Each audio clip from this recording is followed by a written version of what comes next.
ಇದು ಬೆಳಿಗ್ಗೆಯಿಂದ ರಾತ್ರಿವರೆಗಿನ ಕೆಲಸ, ಮನೆ ಕೆಲಸ. ಹೌದು, ಒಂದು ಗೃಹಿಣಿಯಾದವಳಿಗೆ ಇಷ್ಟೊಂದು ಕೆಲಸವಿರುತ್ತದೆ. ಈ ಕೆಲಸಕ್ಕೆ ನಮಗೆ ವೇತನ ಇಲ್ಲ, ರಜೆ ಇಲ್ಲ, ಯಾವುದೇ ತರಹದ ಬೋನಸ್ ಕೂಡ ಇರುವುದಿಲ್ಲ. ಆದರೂ ಸಹದಿಂದ ಮಾಡುತ್ತೇವೆ.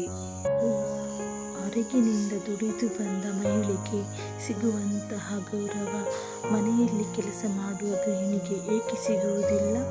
ಇಷ್ಟೇ ಮಾಡಿದ್ರೂ ಮುಗಿಯದ ಕೆಲಸವೇ. ಈ ಕೆಲಸಕ್ಕೆ ಯಾವುದೇ ಬ್ರೇಕ್ ಟೈಮ್, ಲಂಚ್ ಟೈಮ್ ಇರುವುದಿಲ್ಲ. ಆದರೂ ಮನೆಯಲ್ಲಿ ಹೇಳ್ತಾರೆ, ಮನೆಯಲ್ಲಿ ನಿನಗೇನಿದೆ ಕೆಲಸ? ಹೌದು, ನಮಗೆ ಏನಿದೆ ಕೆಲಸ? ನಮಗಿರು ಇಷ್ಟೇ ಕೆಲಸ. ಬೆಳಗ್ಗೆ ಚಹಾ ತಿಂಡಿಯಿಂದ ಹಿಡಿದು ಸಂಜೆ ಊಟದ ತನಕ ಅಡುಗೆ ಮಾಡುವ ಕೆಲಸ. ಇಷ್ಟೇ ಅಲ್ವಾ? ಪರವಾಗಿಲ್ಲ. ಆದರೂ ಮನೆಯಲ್ಲಿ ಹೇಳ್ತಾರೆ, ಮನೆಯಲ್ಲಿ ಏನಿದೆ ಕೆಲಸ?